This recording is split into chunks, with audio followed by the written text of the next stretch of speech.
Welcome to the Deep Dive. Thanks for having me. Today we're diving into some fascinating research about the human brain you sent our way. Oh, yeah, this should be a fun one. Specifically, the idea that it functions like a success mechanism. Right. We're going to be looking at how this concept connects to early computers, the power of imagination, and maybe even possibly a connection to a universal mind.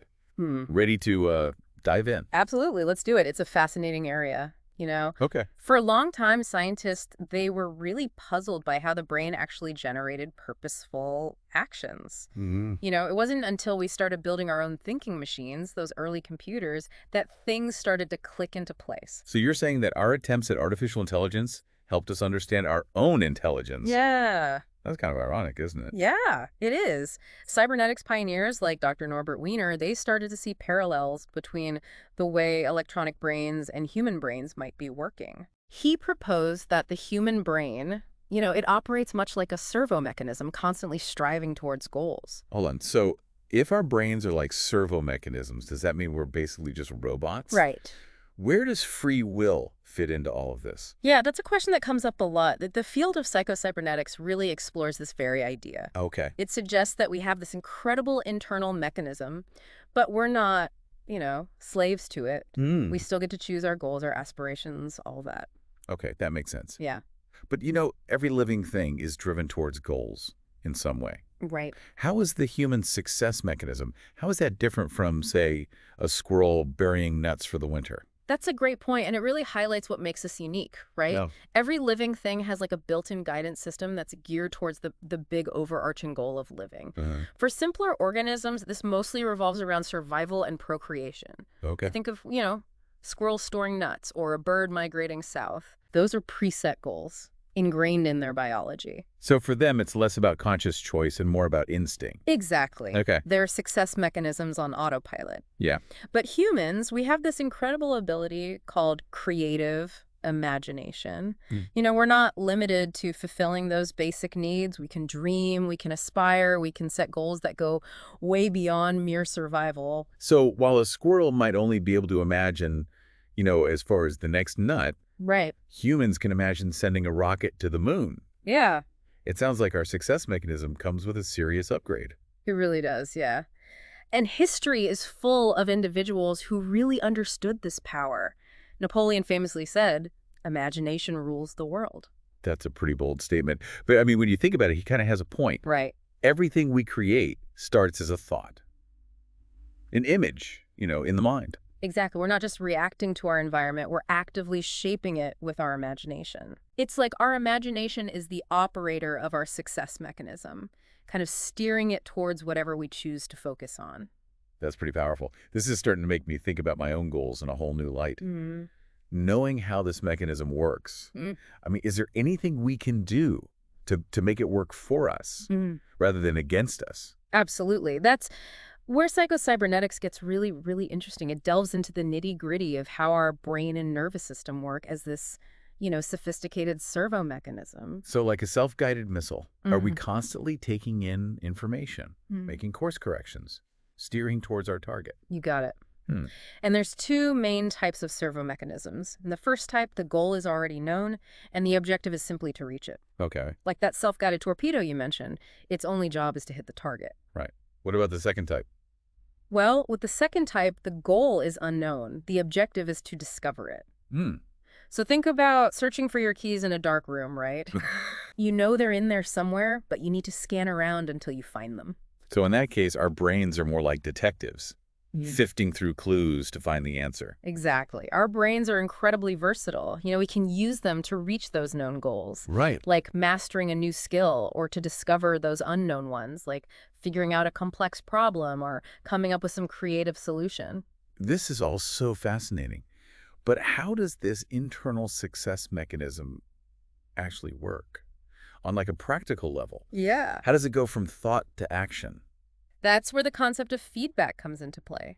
Our brains are constantly receiving information from our senses, assessing our progress, and making adjustments to help us reach our goals. So is that why, for example, if I'm trying to pick up a pen, my hand automatically adjusts its movements until it grasps the pen. Yes, It's all based on feedback. exactly. Dr. Wiener uses the example of picking up a pack of cigarettes. We don't consciously think about all the tiny muscle movements involved. Yeah. Our success mechanism just handles it all automatically, based on the feedback it's receiving from our eyes and other senses. Wow. So in a way, we're kind of outsourcing those tasks to our subconscious. It's like having a silent partner who's always working behind the scenes. It is. It really is. And this process of receiving feedback and making adjustments, it's happening all the time, even when we're not aware of it. That's how we learn and improve. You mentioned that this success mechanism is always learning. Yeah. Is there a limit to how much information it can store? That's a great question, and it leads us to some fascinating research from a neurosurgeon named Dr. Wilder Penfield. He actually claimed to have found evidence of a recording mechanism in the brain. A recording mechanism? You mean like our brains are literally recording everything we experience? That's what his research suggests. Wow. During brain surgeries, he would stimulate certain areas of the cortex, and patients would report vividly reliving past events, complete with sights, sounds, emotions. It was as if their entire life history was stored somewhere in their brain, just waiting to be accessed. That's incredible. Yeah. If our brains are capable of storing that much information, it makes you wonder just how powerful they really are. It does. And that brings up another really interesting question. How does the human brain, this amazing biological machine, how does it compare to the computers we've created? Yeah. Can a machine ever truly replicate the human mind? That's a really big question. I'm very curious to hear your thoughts. Yeah. But I think we'll save that for part 2. All right. Sounds good. So before the break, we were talking about Dr. Wilder Penfield Right. and his research, which suggested that our brains might be recording everything that we experience. Yeah, Pretty mind-blowing on its own. it is. But you also mentioned something about the human brain possibly being able to tap into a universal mind. I'm really curious to unpack that idea further. Yeah, it's a fascinating concept, right? Yeah. The idea that, our knowledge might not be limited to just what we experience individually, but could extend to like a vast interconnected network of, information and insight accessible to everyone. Like thinkers, like Emerson. They referred to this as a universal mind, Okay. a kind of cosmic internet of thought and inspiration. So instead of just drawing on our own memories and experiences, Oh. are you saying we could potentially tap into this larger source Yeah. of knowledge and creativity? Mhm. That sounds almost like science fiction. It might sound far-fetched, but there are historical examples that make you wonder. Okay. Thomas Edison, for instance, he often said that his ideas seemed to come, out of the air. Right. He believed that, if he hadn't discovered something, someone else inevitably would have. Yeah. Almost as if these ideas were already out there just waiting to be, discovered. So it's not just about remembering what we've learned, but maybe remembering things that we've never personally encountered. Mm-hmm. I mean, that's a pretty radical idea. It is. It is. And it raises some interesting questions about the nature of creativity and inspiration, right? Is it truly something that we come up with on our own, or are we simply turning to something that already exists? You mentioned some research on ESP, Right.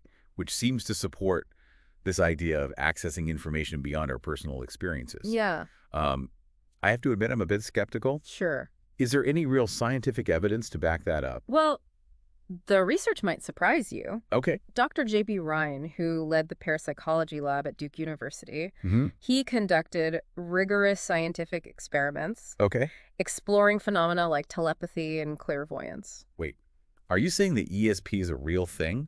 Like Oh. something that's been scientifically proven? Well, Ryan's work, which was reviewed and validated by numerous scientists, suggests that there might be something to it. He proposed the existence of this extrasensory factor, which he called psi, Okay. which allowed for the transfer of information beyond our 5 senses. Okay, now my mind is officially blown. Yeah. So if we can access information beyond our own personal experiences, does that mean creativity is less about coming up with something new Right.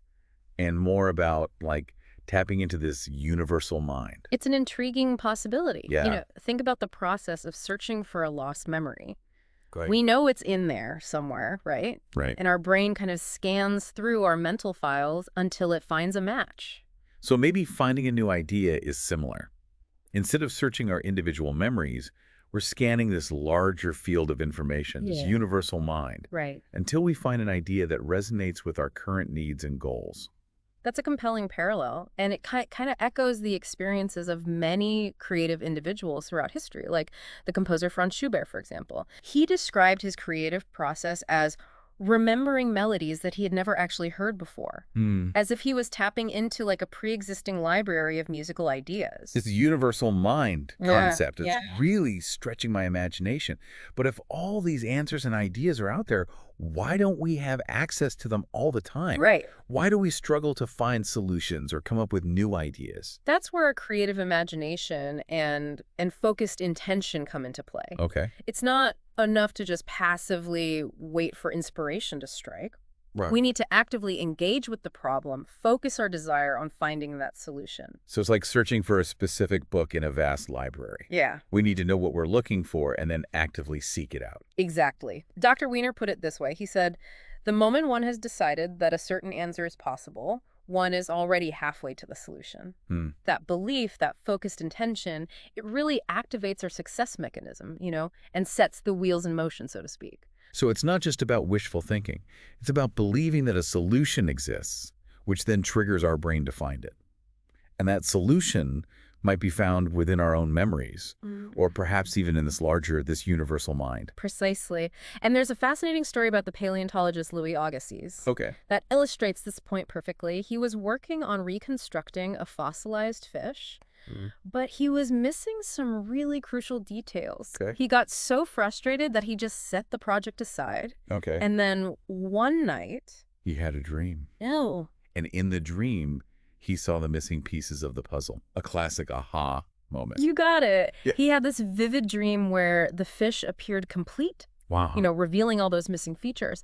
And when he woke up, he rushed back to his lab. And using the information from his dream, he was able to successfully reconstruct that fossil. That's amazing. Yeah. So even when our conscious mind is resting, our success mechanism could still be working behind the scenes, scanning for solutions, insights. It's a tantalizing possibility, and it highlights the idea that, our conscious mind might just be the tip of the iceberg Yeah. when it comes to our true cognitive potential. Wow, this is all so much to take in. Yeah. It makes you wonder what other incredible feats we might be capable of if we could fully unlock and harness the power of our minds. But how do we actually do that? How do we put all this knowledge to work in our own lives? That's the golden question, isn't it? Yeah. And it's something we can explore further after the break. So we've established that our brains are these incredible success mechanisms, Right. driven by our imagination and potentially even able to tap into this universal mind. Yeah. But how do we actually put all this knowledge to work in our own lives? That's the key question, right? And this is where psychocybernetics goes beyond just theory and starts offering, tools and techniques. Okay. It's not enough to just understand how our brains work. We need to learn how to use that knowledge to achieve our goals, overcome challenges and live more fulfilling lives. So it's like having a powerful engine under the hood, but needing to learn how to drive. Exactly. And just like learning to drive, it takes practice, it takes focus. One of the foundational principles of psychocybernetics is understanding the role of our self-image. Self-image, you mean how we see ourselves? Yeah. Our beliefs about who we are. Precisely. Psychocybernetics suggests that our self-image, it acts like a blueprint, shaping our thoughts, feelings, and actions. Okay. And if we have a negative self-image, it's like trying to build a skyscraper with faulty plans. Right. It's going to be a lot harder to reach our full potential. So if we want to change our outcomes, we need to start by changing how we see ourselves. Well, Honestly, that sounds easier said than done. Yeah. How do we actually go about shifting our self-image? it definitely takes effort, but it is possible. One powerful technique is visualization. Visualization, like picturing ourselves achieving our goals. Yes, but it's more than just daydreaming. It's about creating a vivid mental image of yourself already possessing those qualities that you want to develop or having already achieved the outcome that you desire. The key is to engage all your senses. Make the visualization as real, as emotionally charged as possible. So, for example, if I wanted to be more confident, I should visualize myself acting confidently in certain situations. Yeah. Almost like I'm rehearsing for a play, but in my mind. That's the idea. And the more you rehearse this mental movie, the more your success mechanism starts to accept it as true and begins working to align your actions, your behaviors, with that new image. It's like we're giving our internal autopilot a new destination to lock onto. Exactly. And there's even scientific evidence to back this up. Oh, really? Studies have shown that visualization, it can actually activate the same neural pathways in the brain as actually performing the action. Hmm. Our brains, they don't always distinguish between a vividly imagined experience and a real one. That's incredible. So by consistently visualizing our desired outcomes, we're essentially telling our brains, this is who I am, and this is what I'm capable of achieving. Absolutely. The more we reinforce that message, the more our brains start working to make it a reality. This is really empowering. It's like we're not just victims of our circumstances. We have the power to shape our own destiny by changing our internal programming. That's the core message of psychocybernetics. It's about understanding the power of our minds and learning how to direct that power towards the things that truly matter to us. This has been such a fascinating deep dive. It has. We've explored some pretty mind-bending concepts, from the inner workings of the brain to the possibility of a universal mind. If you had to leave our listeners with one final thought, what would it be? I would say this. If our brains are capable of all these amazing feats, learning, adapting, creating, and perhaps even tapping into this universal source of knowledge, imagine the possibilities that open up when we consciously harness that power. The journey starts with understanding how our minds work, and then applying that understanding to live richer, more fulfilling lives. I like that. Well said. Thanks for taking us on this incredible journey into the world of psychocybernetics. And to you, listening, keep exploring, keep questioning, and keep pushing the boundaries of what you believe is possible. We'll see you next time on The Deep Dive.